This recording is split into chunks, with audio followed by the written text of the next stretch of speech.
ഇന്ന് ഇവിടെ ഒരു വളരെ ചെറുതെങ്കിലും വളരെ അർത്ഥവത്തായിട്ടുള്ള ഒരു സദസ്സ് ഇവിടെ ഒന്നിച്ച് ചേരാനായിട്ട് സംസാരിക്കാൻ സാധിച്ചത് വളരെ സന്തോഷം.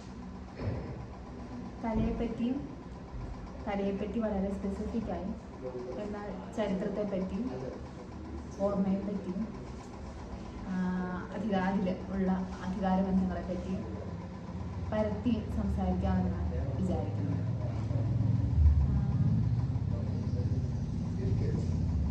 സത്യത്തിൽ ചിത്ര പ്രദർശനം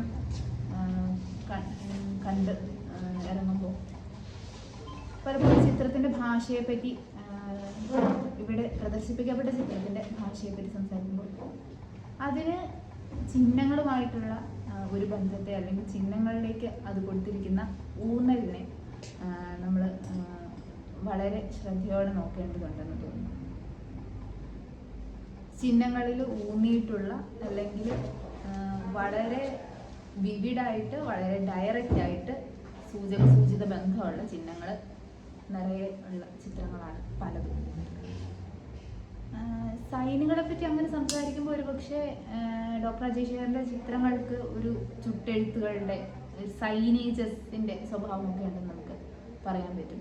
സൈനേജസ് ഒരു തരത്തിൽ പറഞ്ഞാൽ സൈനുകൾ അർത്ഥം ഉൽപ്പാദിപ്പിക്കുന്ന ഒരു പ്രക്രിയയോ ആകമാനം മനസ്സിലാക്കുന്നതായിട്ട് വിചാരിക്കുമ്പോൾ അത്തരത്തിൽ ഒരു അർത്ഥോൽപാദന വ്യവസ്ഥ അവിടെ നിലനിൽക്കുന്നതായിട്ട് ചിത്രഭാഷയെ അല്ലെങ്കിൽ ഒരു artistic quality of the image എന്നതിനെ വെച്ച് സംസാരിക്കുന്നതിനേക്കാൾ the political aspect of the image അല്ലെങ്കിൽ the meaning making process of the image എന്നൊക്കെ മുൻനിർത്തി ഇതിനെപ്പറ്റി സംസാരിക്കേണ്ടതുണ്ടെന്ന് തോന്നുന്നു.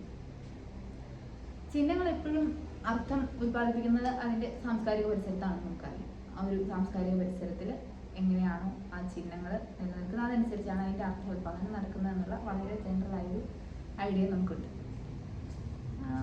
ആ ചിഹ്നത്തിൻ്റെ അർത്ഥോൽപാദനം സത്യം പറഞ്ഞാൽ അത് ഒരു കൾച്ചറിൽ ഒന്നിൽ നിന്ന് മറ്റൊന്നിലേക്ക് എന്നുള്ള മട്ടിലല്ല പ്രവർത്തിക്കുന്നതെന്നും അത് പലതരത്തിലും കോയിൽഡായിട്ടുള്ള പലതരത്തിലും ഒരു വെബ് ലൈക്കായ ഒരു സ്ട്രക്ചറാണ്.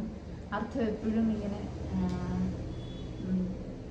പല തരത്തിലുള്ള സോഷ്യൽ അല്ലെങ്കിൽ പൊളിറ്റിക്കലായിട്ടുള്ള പല മാനദണ്ഡങ്ങളും അനുസരിച്ച് മാറുന്നതാണെന്നൊക്കെ നമുക്ക് ധാരണയുണ്ട്. അത്തരത്തിൽ നോക്കുമ്പോൾ സയൻസ് ഒന്നും ഒരു ഒറ്റ സൈനുകളല്ല. ഒരു സൈൻ ബോർഡിനും ഒരൊറ്റ മീനിങ് ഇല്ല. ഒരു സൈനും മറ്റൊന്നിലേക്ക് വിരൽ ചൂണ്ടുന്നില്ല, മറ്റു പലതിലേക്കായിരിക്കും അതിൻ്റെയൊക്കെ ഉന്നം അല്ലെങ്കിൽ അതിൻ്റെയൊക്കെ സിഗ്നിഫിക്കേഷൻ പ്രോസസ്സ് അങ്ങനെയാണ് നടക്കുന്നത്. സൈനുകൾ അർത്ഥം ഉൽപ്പാദിപ്പിക്കുന്ന ആ പ്രക്രിയയിൽ ഏറ്റവും പ്രധാനമായിട്ട് നമ്മൾ മനസ്സിലാക്കേണ്ടി വരുന്നത് അധികാരത്തെ തന്നെയായിരിക്കും. ഏത് ചിഹ്നവും അതിനെ അർത്ഥോൽപാദനത്തിന് പ്രാപ്തമാക്കുന്നത് അല്ലെങ്കിൽ ആ ഓരോ ചിഹ്നവും ഉൽപ്പാദിപ്പിക്കുന്ന അർത്ഥത്തിന് മാനദണ്ഡമായിട്ട് നിൽക്കുന്നത് ഒക്കെ അതിൽ അടങ്ങിയിരിക്കുന്ന അധികാരബന്ധങ്ങൾ തന്നെയാണ് പറയുന്നത്. സൈനുകളുടെ അത്തരത്തിലുള്ള ഒരു സോഷ്യൽ ഹൈറാർക്കിയുമായിട്ടുള്ള ബന്ധത്തെ അനലൈസ് ചെയ്യുമ്പോൾ ഇത്രയും കാലം നമ്മൾ ശീലിച്ച് പോകുന്നത് ഈ ശീലങ്ങൾ ഉൾപ്പെടെയുള്ളത് ഏതെങ്കിലുമൊക്കെ തരത്തിൽ അധികാരമായിട്ട് ബന്ധപ്പെട്ടതാണ്. ഈ അർത്ഥോൽപാദനമൊക്കെ നമ്മളുടെ ശീലത്തിലേക്ക് വന്ന് ഇതിനെ കണ്ട് ശീലിച്ചതുകൊണ്ട് ഇത് മറ്റൊന്നാണെന്ന് പറയുന്നതൊക്കെ ഒരു തരത്തിലും ഇനി മറ്റൊരു തരത്തിൽ ഏതെങ്കിലും ഒരു പോയിന്റ് അധികാരവുമായിട്ട് എവിടെയെങ്കിലുമൊക്കെ ബന്ധപ്പെട്ടതാണ്. നമ്മൾ വിളിച്ചു പോകുന്ന ഒരു സ്ഥലത്തിൻ്റെ പേരാവാം, നമ്മൾ ഉപയോഗിച്ച് പോകുന്നൊരു വസ്തുവാകാം, നമ്മൾ ഇന്ന് കാണുന്ന ഇന്നും എടുത്ത് പെരുമാറുന്ന ഒരു കാര്യമാവാം, ഇത് അല്ലെങ്കിൽ നമ്മുടെ ബോധ്യങ്ങളോ ധാരണകളോ ഒക്കെ ആവാം. ഇതൊക്കെ നമ്മുടെ ശീലത്തിൻ്റെ ഭാഗമായെങ്കിൽ ആ ശീലത്തിൻ്റെ ഭാഗമായി ഇത് ഉൾച്ചേർന്നിരിക്കെ തന്നെ അതിന് അർത്ഥം കൊടുക്കുന്നത് ഏതെങ്കിലും ഒരു പോയിന്റിൽ അല്ലെങ്കിൽ പല പോയിന്റുകളിലാവാം. അധികാരത്തിൻ്റെ ഒരു ഇൻവോൾവ്മെന്റ് അവിടെ ഉണ്ടെന്ന് പറയേണ്ടി വരും. ഈ അധികാരം എന്ന് പറയുന്ന സംഭവം എങ്ങനെയാണ് ഈ സിഗ്നിഫിക്കേഷൻ പ്രോസസ്സിൽ ഇടപെടുന്നത് എന്നുള്ള കാര്യത്തെ അനലൈസ് ചെയ്യുമ്പോൾ അതിനൊരു അബ്സ്ട്രാക്റ്റ് സ്വഭാവം ഉണ്ടെന്ന് നമുക്ക് കാണാൻ പറ്റും. അധികാരം പ്രവർത്തിക്കുന്നത് വളരെ കോൺക്രീറ്റ് ആയിട്ടുള്ള ദിസ് ഇസ് ഇറ്റ് എന്ന് നമുക്ക് പറയാൻ പറ്റുന്ന ഒരു നിലയിലായിരിക്കില്ല പലപ്പോഴും അത് ഒരു തരത്തിലെ അബ്സ്ട്രാക്റ്റ് സ്വഭാവത്തിലായിരിക്കാം. അതിന് എപ്പോഴും ഒരു ഒളിച്ചുകളിയുടെ മട്ടുണ്ട്. ഈ ഒളിച്ചുകളി അധികാരം ഊട്ടിയുറപ്പിക്കുന്നതിന് ഭയങ്കര ഇമ്പോർട്ടൻ്റ് ആണെന്ന് എനിക്ക് തോന്നുന്നു. യങ് പോപ്പ് എന്ന് പറയുന്നൊരു സീരീസിൽ ജൂഡ് ലോയുടെ ഒരു രസമുള്ള ഒരു ഡയലോഗ് ഇങ്ങനെയാണ്. ഏറ്റവും പ്രധാനപ്പെട്ട, ഏറ്റവും പ്രമുഖനായെന്നല്ല, ഏറ്റവും ഇൻട്രസ്റ്റിംഗ് ആയെന്നല്ല, ഏറ്റവും പ്രധാനപ്പെട്ട ഓഥർ ആരാണെന്ന് ഒരാളോട് ചോദിക്കുമ്പോൾ ഫിലിപ്പ് റോത്ത് ആണോ? അല്ല, അത് സാലിഞ്ചറാണ്. അതുപോലെ ഏറ്റവും പ്രധാനപ്പെട്ട ആർട്ടിസ്റ്റ് ആരാണെന്ന് ചോദിക്കുമ്പോൾ അത് ബാങ്ക്സിയാണ്, മരീന അബ്രാമോവിച്ച് അല്ല. അല്ലെങ്കിൽ അതൊരു ഏറ്റവും പ്രധാനപ്പെട്ട സിനിമാക്കാരൻ ആരാണെന്ന് ചോദിക്കുമ്പോൾ അത് സ്റ്റാൻലി കുബ്രിക് ആണെന്നൊക്കെ പറയും. എന്നിട്ട് അവസാനം അയാൾ പറയുന്നുണ്ട്, കാരണം they never revealed themselves. അവരെ തന്നെ പൊതുവിടത്തിൽ കാണപ്പെടുത്തിയില്ല. അവരെപ്പോഴും അവരുടെ ഐഡന്റിറ്റിനെ ഒരു അബ്സ്ട്രാക്ഷനിലേക്ക് നിർത്തി, അത് അവരെ പ്രധാനപ്പെട്ടവരാക്കി. അപ്പം ഈ പ്രാധാന്യം, അധികാരമൊക്കെ ഈ അബ്സ്ട്രാക്ഷനിൽ കിടന്ന് കളിക്കുന്നതിനെ പറ്റി ഒരു വളരെ രസകരമായ ഇൻസ്റ്റൻസ് ആയിട്ട് ആ ഒരു ഡയലോഗ് തോന്നി. സത്യത്തെ അധികാരത്തിന് അങ്ങനൊരു എപ്പോഴും ഒരു അബ്സ്ട്രാക്റ്റ് സ്വഭാവമുണ്ട്. ഈ അബ്സ്ട്രാക്റ്റ് സ്വഭാവത്തെ ഈ സൈനുകൾ വളരെ അധികം ഇംബൈബ് ചെയ്യുന്നതായിട്ട് അല്ലെങ്കിൽ അബ്സോർബ് ചെയ്യുന്നതായിട്ടും നമുക്ക് കാണാൻ പറ്റും. വളരെ ഒബ്വിയസ് ആയ ചില കാര്യങ്ങളിൽ പോലും ഇത്തരത്തിൽ ഈ ഒരു അധികാരത്തിൻ്റെ ഒളിച്ചുകളി നമുക്ക് കാണാൻ പറ്റുന്ന ചുരുക്കം. അപ്പോൾ എന്തുകൊണ്ടാണ് നമ്മൾ അധികാരത്തെ ഇങ്ങനെ അഡ്രസ്സ് ചെയ്യേണ്ടി വരുന്നത്, അല്ലെങ്കിൽ കലയിൽ അധികാരത്തെ എങ്ങനെയാണ് നമ്മൾ അഡ്രസ്സ് ചെയ്യുന്നത് എന്നുള്ള ചോദ്യത്തിൽ ഇവിടെ തന്നിരിക്കുന്ന എക്സാമ്പിളിനെ വെച്ച് നമുക്ക് സംസാരിക്കാൻ തോന്നുന്നു. അപ്പോൾ ശ്രീ അനിരുദ്ധരാമനും ഡോക്ടർ അജയ് ശേഖറും മുന്നോട്ട് വെച്ച ചില എക്സാമ്പിളുകൾ അല്ലെങ്കിൽ ചില സ്ട്രാറ്റജീസിനെ നമുക്കവിടെ പ്രത്യേകമായിട്ട് പരിഗണിക്കാമെന്ന് തോന്നുന്നു. ഒരു പക്ഷേ വളരെയധികം യൂസ്ഡ് ആയ ചില സയൻസും സിമ്പിൾസും നമ്മുടെ ചുറ്റുപാടുമുണ്ട്. ഈ സയൻസും സിമ്പിൾസും ഇത്ര അധികം ഇമ്പോർട്ടൻ്റ് ആണോ എന്ന് ചോദിച്ചാൽ നമ്മുടെ ചരിത്രം എടുത്ത് നോക്കിയാൽ അതിന് ഭയങ്കര രസകരമായിട്ടുള്ള, പ്രത്യേകിച്ച് കലാചരിത്രത്തിൽ നിന്നൊരു രസമുള്ളൊരു എക്സാമ്പിൾ പറയും. കൊളോണിയൽ ആധുനികതയാണല്ലോ നമ്മുടെ ആധുനികത എന്ന് പറയുന്നത് നമ്മൾ അണ്ടർസ്റ്റാൻഡ് ചെയ്യുന്ന ഒരു സംഭവം. പ്രത്യേകിച്ച് കലയുടെ കാര്യത്തിലൊക്കെ കൊളോണിയൽ മോഡേണിറ്റി മുന്നോട്ട് വെച്ച ദൃശ്യഭാഷയാണ് അല്ലെങ്കിൽ വിഷ്വൽ ലാംഗ്വേജ് ആണ് കലയുടെ ഭാഷ എന്നൊക്കെയാണ് നമ്മൾ പറയാറുള്ളത് എന്നുള്ള ഒരു സംഭവം ഉണ്ടല്ലോ. അതായത് രവിവർമ്മ മുന്നോട്ട് വെച്ച അല്ലെങ്കിൽ വളരെ പോപ്പുലറാക്കിയ റിയലിസം അല്ലെങ്കിൽ യൂറോപ്യൻ അക്കാഡമിക് റിയലിസം എന്ന് പറയുന്ന സംഭവം. ഇതിനെ മറുത്തുകൊണ്ട് ഇന്ത്യയിലൊട്ടാകെ പലയിടത്തും പ്രോഗ്രസീവ് ആർട്ട് മൂവ്മെന്റുകളായിട്ടും അല്ലെങ്കിൽ നാഷണലിസ്റ്റ് പ്രസ്ഥാനത്തിന്റെ കാലത്ത് അങ്ങനെയും ഒക്കെ ഇതിൽ നിന്നും വിച്ഛേദമായിട്ട് നമ്മുടെ സൗത്ത് ഇന്ത്യയിൽ നിന്ന് വളർന്നു വന്നിട്ടുള്ളതൊന്ന് റീജിയണൽ മോഡേണിറ്റിയാണ്. അപ്പോൾ ബിനോയ് പി ജെയുടെ ഒരു വളരെ ഇൻട്രസ്റ്റിംഗ് ആയ പുസ്തകമാണ് തലകീഴായ ജലപിരമിഡ് എന്ന് പറഞ്ഞത്. അതിൽ ബിനോയ് പി ജെ മുന്നോട്ട് വയ്ക്കുന്ന ഒരു ഒബ്സർവേഷൻ ഉണ്ട്. കെ.സി. പണിക്കർ ഉൾപ്പെടെയുള്ള പല ആളുകളും കൊളോണിയലിസത്തിന് അല്ലെങ്കിൽ കൊളോണിയൽ മോഡേണിറ്റിക്ക് പകരമായിട്ട് വെച്ച ഒരു ദൃശ്യഭാഷ സയൻസിൻ്റെതായിരുന്നു, സിമ്പിൾസിൻ്റെ, താന്ത്രിക് സിമ്പിൾസിൻ്റെ ആയിരുന്നു. അത് എത്രത്തോളം പ്രതിലോമകരവും എത്രത്തോളം അത് ബ്രാഹ്മണിക്കലുമായിരുന്നു എന്ന് ബിനോയ് പി ജെ അടുത്ത് നിരീക്ഷിക്കുന്നതായിട്ട് നമുക്ക് കാണാം. അത് ഇപ്പം ആ ഒരു ഇപ്പം റീജിയണൽ മോഡേണിറ്റിയുടെ ഒരു എൻ്റെ സ്കീമിനെ എടുത്തു വെച്ച് നോക്കിയാൽ തന്നെയും സയൻസിനെ സിമ്പിൾസിനെ അവിടെ ഉപയോഗിച്ചത് താന്ത്രിക് സയൻസ് ആൻഡ് സിമ്പിൾസ് അല്ലെങ്കിൽ ഫോക്ക് സയൻസ് ആൻഡ് സിമ്പിൾസ് എന്നൊക്കെ പറഞ്ഞിട്ടാണ്. പക്ഷേ ഈ ഫോക്ക് എല്ലാവരുടെയും ഫോക്കാണ് എനിക്ക് തോന്നുന്നില്ല ആണെന്ന്. അതിപ്പോൾ ഇടുക്കിക്കാരിയായ എൻ്റെ ഒരു ഫോക്ക് അനുഭവം ആയിരിക്കില്ല പാലക്കാട്ടുകാരിയായിട്ടുള്ളത്, അതേ ആയിരിക്കില്ല കോഴിക്കോട്ടുകാരനായ സുഹൃത്ത്. ഇങ്ങനെ ഈ ഫോക്ക് അനുഭവം പലതായിട്ട് ഇനിയിപ്പോൾ സ്ഥലം വേണ്ട, ഞാനുമായിട്ട് ബന്ധപ്പെട്ട് ഏതെങ്കിലും ഒരു വ്യത്യാസം ഉണ്ടായാൽ മതി. ഫോക്ക് എന്ന് പറയുന്ന ഇതും തന്നെ പലതായി, അപ്പോൾ തന്നെ അവരൊരു യൂണിഫോമിറ്റി ഇല്ല. അപ്പോൾ നമ്മൾ കേരളത്തിൻ്റെ ഫോക്ക് നമ്മളുടെ പ്രൈമോഡിയലായ അമ്മദേവത ആരാധന എന്നൊക്കെ പറഞ്ഞിട്ട് അതിനകത്ത് അപ്പം അതിന് പ്രീ മോഡേൺ എന്നൊക്കെ നമുക്ക് വിളിക്കാം. അതിനെ ഫോക്ക് എന്ന് വിളിക്കുന്നത് എത്രത്തോളം ശരിയാണ് എന്നുള്ളത് സംശയം. അപ്പോൾ അങ്ങനെ പ്രീ മോഡേൺ എന്നൊക്കെ നമ്മൾ വിളിക്കുന്ന ഒരു ഫോക്ക്നെസ്സിനെ നമ്മൾ ചില കാനനൈസേഷനുകൾ നമ്മൾ നടന്നിട്ടുണ്ട്. അപ്പോൾ ഈ കാനനെ നിർണ്ണയിക്കുന്നത് എന്താണ്? അത് വീണ്ടും അധികാരമാണ്. വീണ്ടും നമ്മൾ കറങ്ങി തിരിഞ്ഞ് പഴയടുത്ത് തന്നെ എത്തി. നമ്മൾ യൂറോപ്യൻ അക്കാഡമിക് റിയലിസത്തിനെതിരെ നമ്മൾ മുന്നോട്ട് വെച്ച മറ്റൊരു കാനനായി. അതുകൊണ്ട് തന്നെ നമുക്ക് ഒരിക്കലും കണക്റ്റ് ആയില്ല. എനിക്ക് തോന്നുന്നു കാനായിയെ നമുക്ക് പൊതുവിട ശില്പങ്ങളിലൂടെ അറിയാം. KCSനെ എത്ര പബ്ലിക്കിന് അറിയാം എന്നുള്ളതൊരു സംശയമാണ്. അല്ലെങ്കിൽ വേണ്ട, MV ദേവനെ നമുക്കറിയാവുന്ന ഇല്ലസ്ട്രേറ്ററായിട്ടാണ്, നമ്പൂതിരി അറിയാവുന്ന ഇല്ലസ്ട്രേറ്ററായിട്ടാണ്. മറ്റുള്ളവരെയൊക്കെ നമ്മൾ ചിത്രങ്ങൾ കണ്ട് ശീലിച്ചതെല്ലാം പ്രിന്റ് ചിത്രങ്ങളായിട്ടാണ്. അപ്പോൾ എന്തായാലും നമ്മളുടെ ഒന്നും ആധുനിക കലാനുഭവം ഒന്നും നമ്മുടേതായിരുന്നില്ലാത്തത് കൊണ്ട് തന്നെ എലിമിനേറ്റഡ് ആയിരുന്നു. അങ്ങനെ നിൽക്കുമ്പോൾ അവിടെയും സൈനുകൾ എങ്ങനെയാണ്, നമുക്ക് കൂടുതലും അബ്സ്ട്രാക്ഷനിലാണ് ഇതെല്ലാം ആധുനികമായിട്ടുള്ളത്, റീജിയണൽ മോഡേണിറ്റി നമുക്ക് ചില വിഷ്വൽ ലാംഗ്വേജിനെ തന്നത്. അപ്പോൾ അതിനെ നമുക്ക് കൂടുതൽ റിലേറ്റ് ചെയ്യാൻ പറ്റിയില്ല എന്ന് എനിക്ക് പറഞ്ഞുകൊണ്ടിരുന്നു. അവിടെയും സൈനുകൾ മറ്റൊരു അർത്ഥത്തിലേക്ക് വിരൽ ചൂണ്ടുന്നുണ്ടെങ്കിൽ അവിടെ അർത്ഥം പ്രൊഡ്യൂസ് ചെയ്യാനുള്ള എന്തെങ്കിലും ഒരു കൾച്ചറലായ കറൻസി അവിടെ ഉണ്ട്. ഒരു സൈൻ ഒരു അർത്ഥം പ്രൊഡ്യൂസ് ചെയ്യുന്നുണ്ടെങ്കിൽ അവിടെ ആ സൈനിന് ഒരു കൾച്ചറൽ കറൻസി വേണം. ആ കൾച്ചറൽ കറൻസി എങ്ങനെ ഗെയിൻ ചെയ്തു അതനുസരിച്ചാണ് അത് അർത്ഥം പ്രൊഡ്യൂസ് ചെയ്യുന്നത്. Simple logic. അപ്പോൾ ഇതൊരു ഒരു സ്ഥിരം പാറ്റേൺ ആയിട്ട് തുടർന്ന് പോരുന്നതായിട്ട് നമുക്ക് പലപ്പോഴും കാണാൻ പറ്റും. അപ്പോൾ ഈ ഒരു സൈനുകളുടെ ഒരു റെപ്രസെൻറ്റേഷണൽ ഒരു സാധ്യതയെ അല്ലെങ്കിൽ ഒരു റെപ്രസെൻറ്റേഷണൽ സ്വഭാവത്തെ പല മട്ടിൽ വായിക്കാറുണ്ട്, കലാചരിത്രത്തിലും അല്ലാതെ ചരിത്രത്തിലും. അപ്പോൾ എനിക്ക് തോന്നുന്നു ഇവിടെ വളരെ പ്രസക്തമായിട്ട് എടുത്തു പറയേണ്ട ഒരാൾ പ്രൊഫസർ യശോദത്ത അലോണെ ആയിരിക്കും. പലർക്കും ഫെമിലിയർ ആയിരിക്കാം. അലോണെ മുന്നോട്ട് വെച്ച പ്രൊട്ടക്റ്റഡ് ഇഗ്നോറൻസ് എന്ന് പറയുന്ന ആശയത്തെ ഒന്ന് സൂചിപ്പിച്ച് പോകാമെന്ന് വിചാരിക്കുന്നു. അതായത് അലോണെ പറയുന്നത് ഒരു പ്രധാനപ്പെട്ട 4 തരത്തിലുള്ള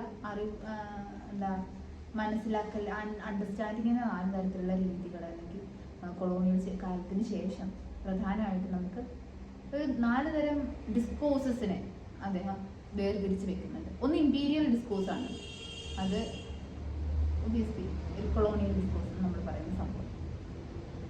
മറ്റൊന്ന് ബ്രാഹ്മണിക്കൽ ഡിസ്കോഴ്സാണ്.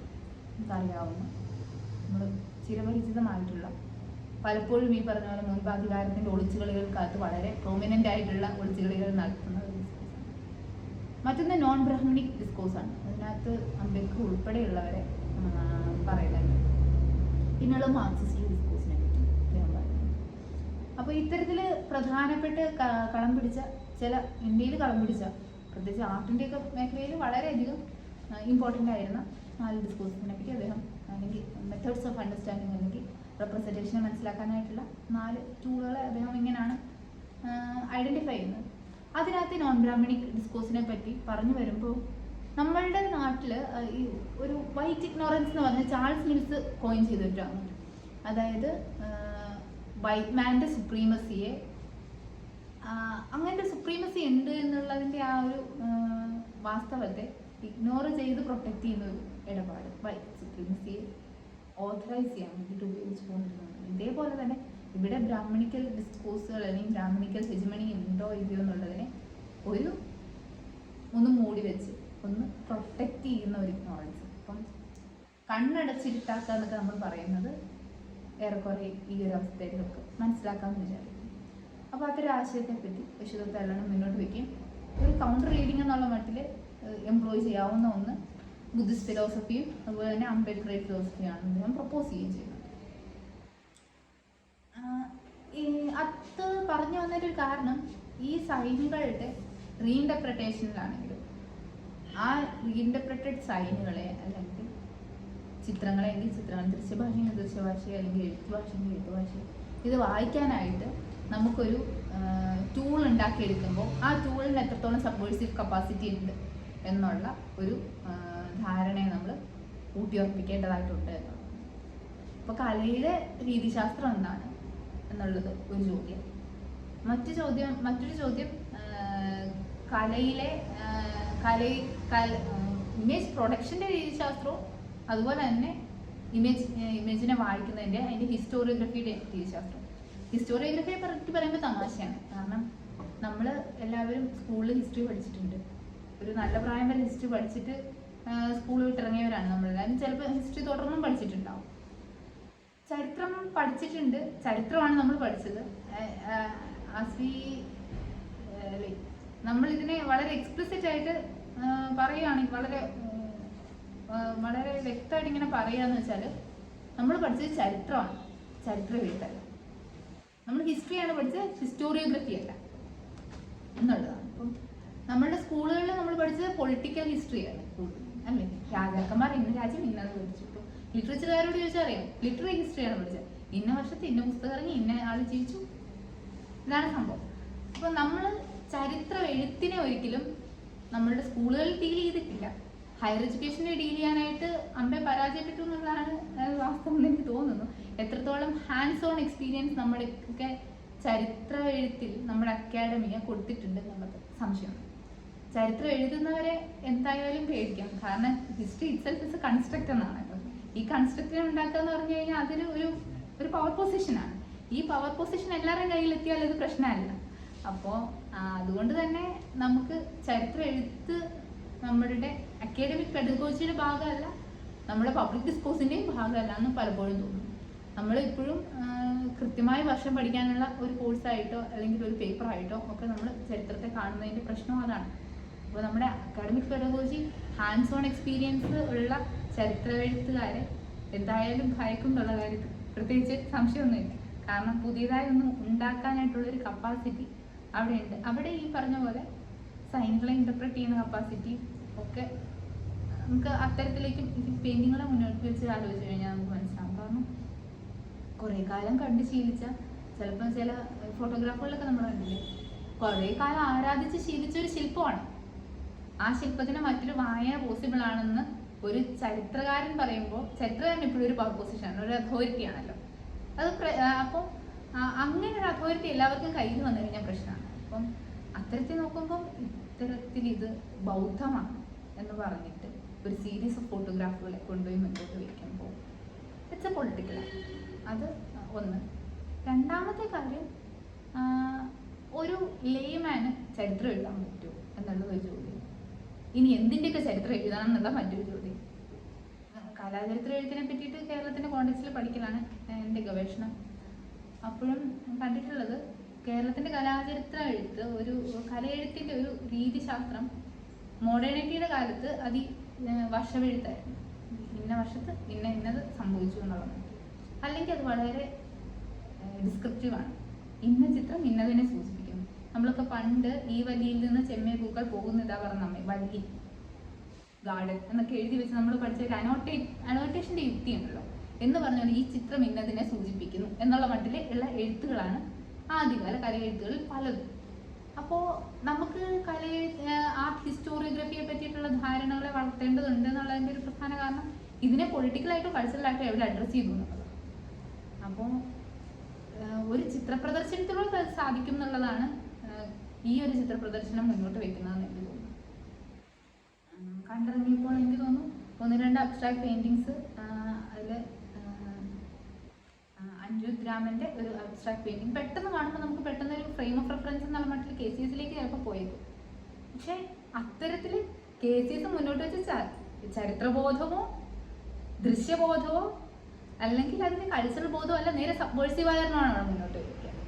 അപ്പോൾ ഭാഷയേക്കാൾ അതിനകത്ത് കണ്ടന്റിന് മുന്നിൽ തന്നെ ഇതിനെ വായിക്കണം എന്ന് എനിക്ക് തോന്നുന്നു. ഏതൊരു ചിത്രത്തെയും ഏതൊരു ഫോട്ടോഗ്രാഫിനെയും. രണ്ടാമത്തെ ഒരു കാര്യം ഫോട്ടോഗ്രാഫുകളെ പറ്റിയാണ്. നമ്മളെപ്പോഴും കരുമാടിക്കുട്ടനെ കൈവച്ച് പിടിപ്പിക്കാൻ ശ്രമിച്ചൊരു ഇൻട്രസ്റ്റിംഗ് സംഭവം ഉണ്ടല്ലോ കേരളത്തിൻ്റെ ചരിത്രത്തിൽ. നമുക്കെപ്പോഴും ഒരു സാനിറ്റൈസ്ഡ് ഹിസ്റ്ററിയുടെ ഒരു ബാധയുണ്ട്. നമുക്ക് ഹിസ്റ്ററി എന്ന് പറഞ്ഞാൽ കൃത്യമായി പറയാൻ പറ്റിയതാണ് ഹിസ്റ്ററി. ഓഥർഷിപ്പ് എന്തായാലും കൊടുക്കണം. നമുക്ക് ആ ഒരു പ്രിന്റ് മോഡേണിറ്റിയുടെ ഓഥർ ബാധ ഇടാത്ത ഒരു നാടാണല്ലോ നമ്മുടെ.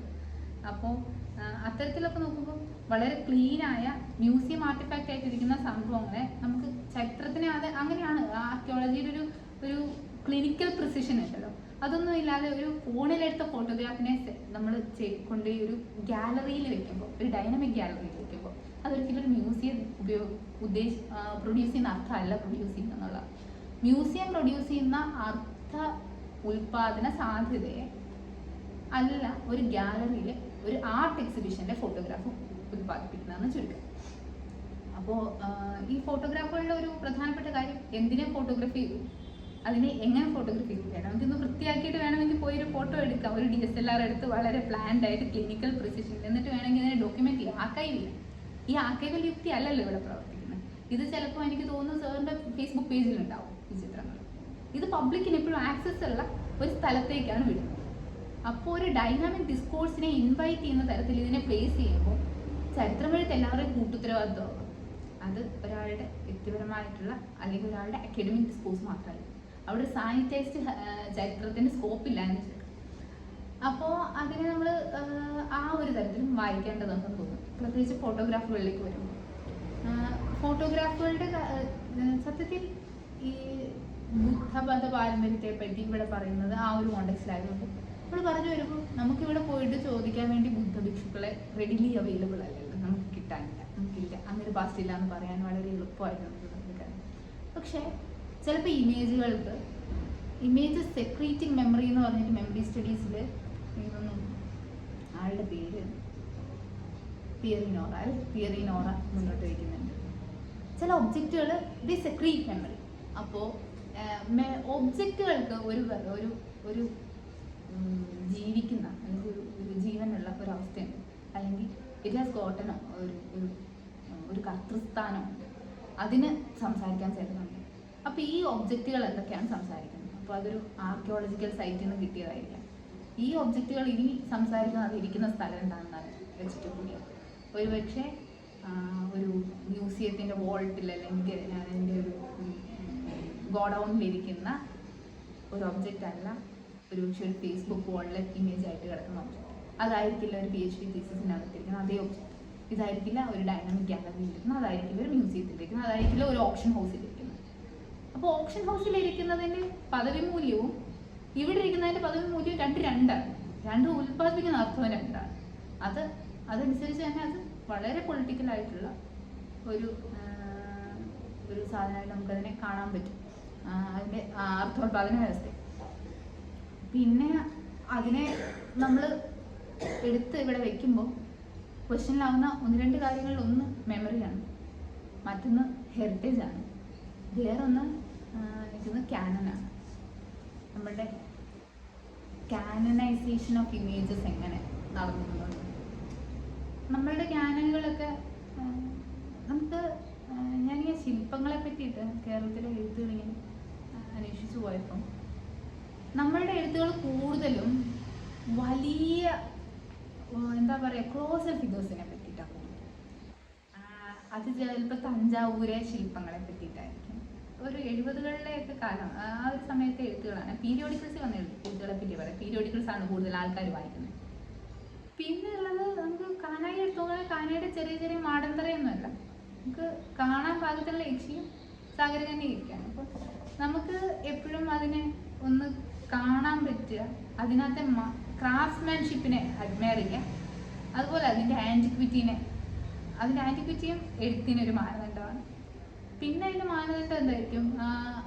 അതിന് ഇപ്പോൾ മോഡേൺ ശില്പമാണെങ്കിൽ അതിൻ്റെ ഫിഗറേഷൻ നമുക്ക് കുറച്ചും കൂടെ റിയലിസ്റ്റിക് ഫിഗറേഷൻ ആണെങ്കിൽ പോപ്പുലർ സെൻസിറ്റിവിറ്റി അത് കുറച്ചും കൂടെ അപ്രീഷിയേറ്റബിളാണ് അങ്ങനെ.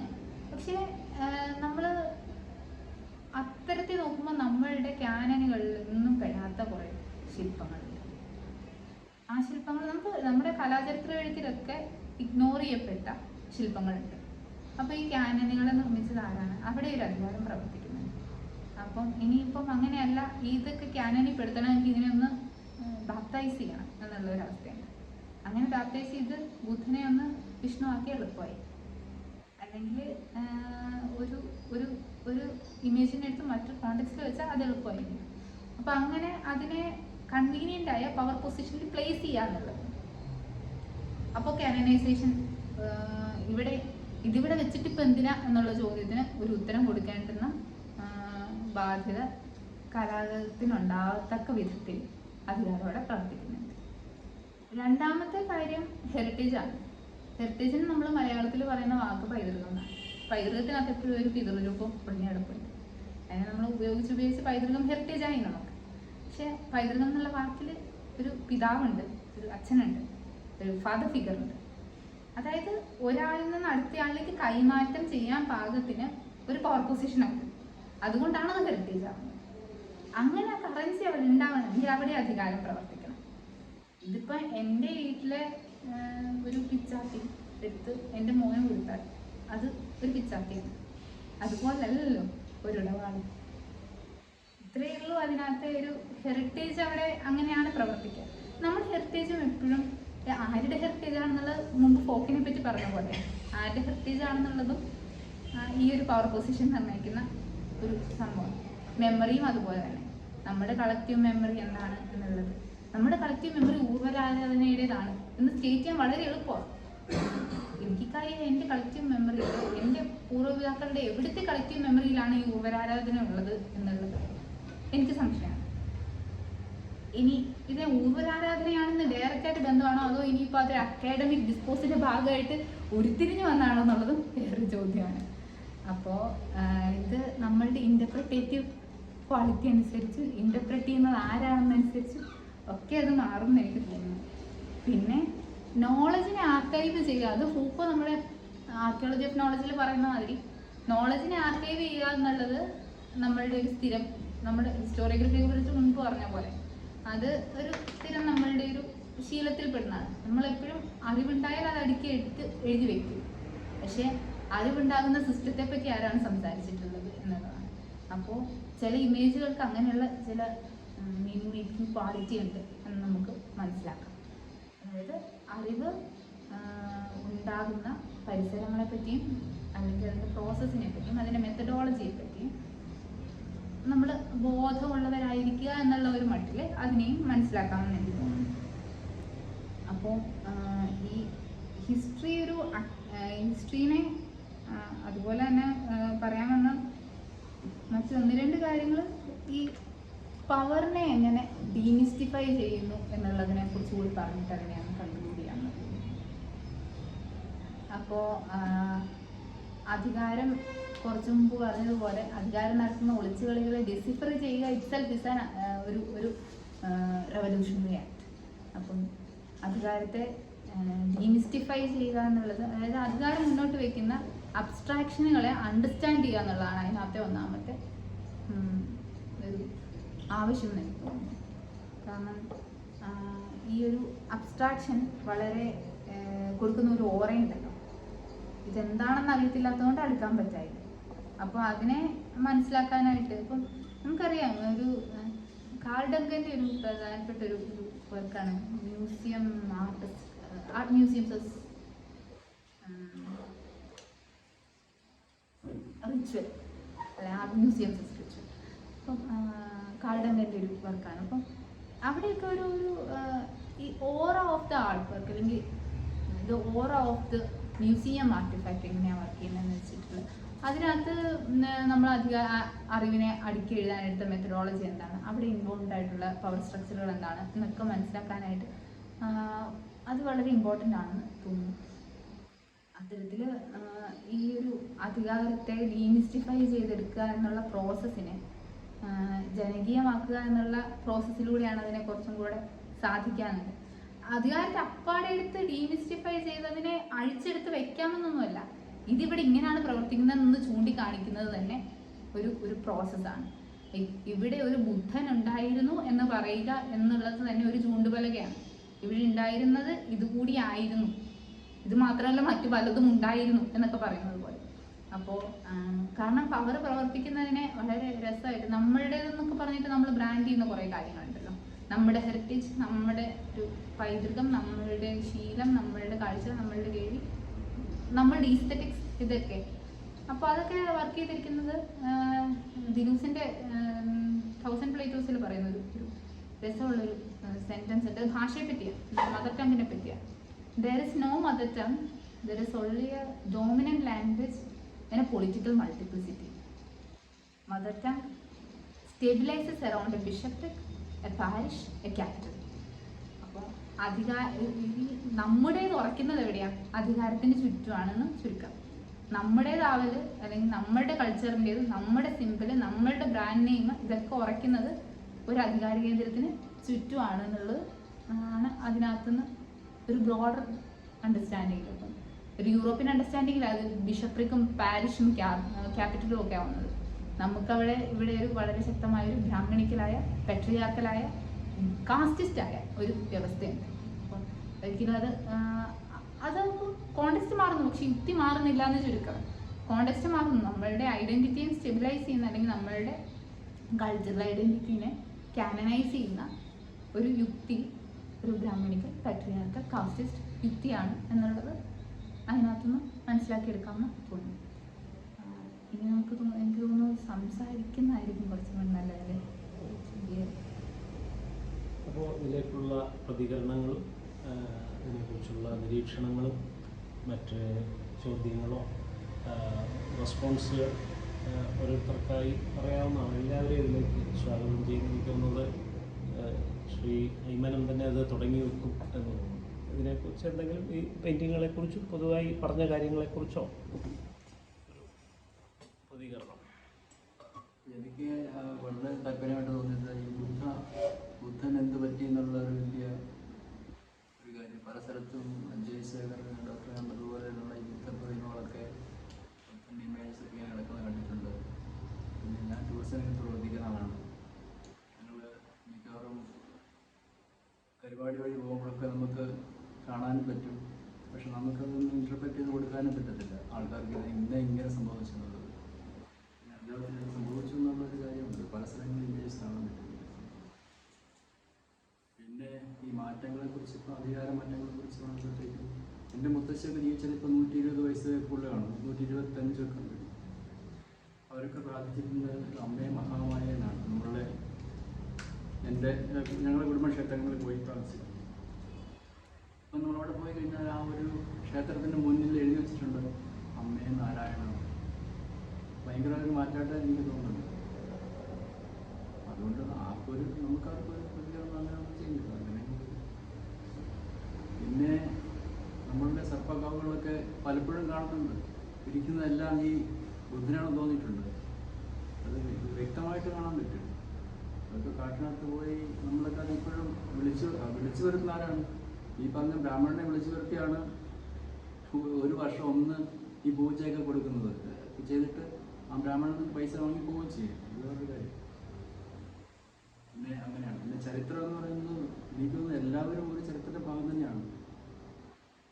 ഞാനിപ്പോൾ കഴിഞ്ഞ ദിവസം എൻ്റെ തൊട്ട് വീടിനടുത്തുള്ള ഒരു സംസാരിച്ചപ്പോഴത്തേക്കും ഒരു 8 മിനിറ്റ് റെക്കോർഡിങ്സ് ഉണ്ട്, കേൾപ്പിക്കട്ടെ. ഞാൻ അതിൻ്റെ ചരിത്രം ഉണ്ടോ എന്ന് നമുക്ക് നോക്കാം. ഒരു നിമിഷം. എല്ലാം അതിനകത്തോടെ കേട്ടോ. പിന്നെ എഴുത്തുകാരെന്ന് പറഞ്ഞാൽ പബ്ലിഷ് ചെയ്തില്ല, പബ്ലിഷ് ചെയ്യട്ടെ, അല്ലാതെ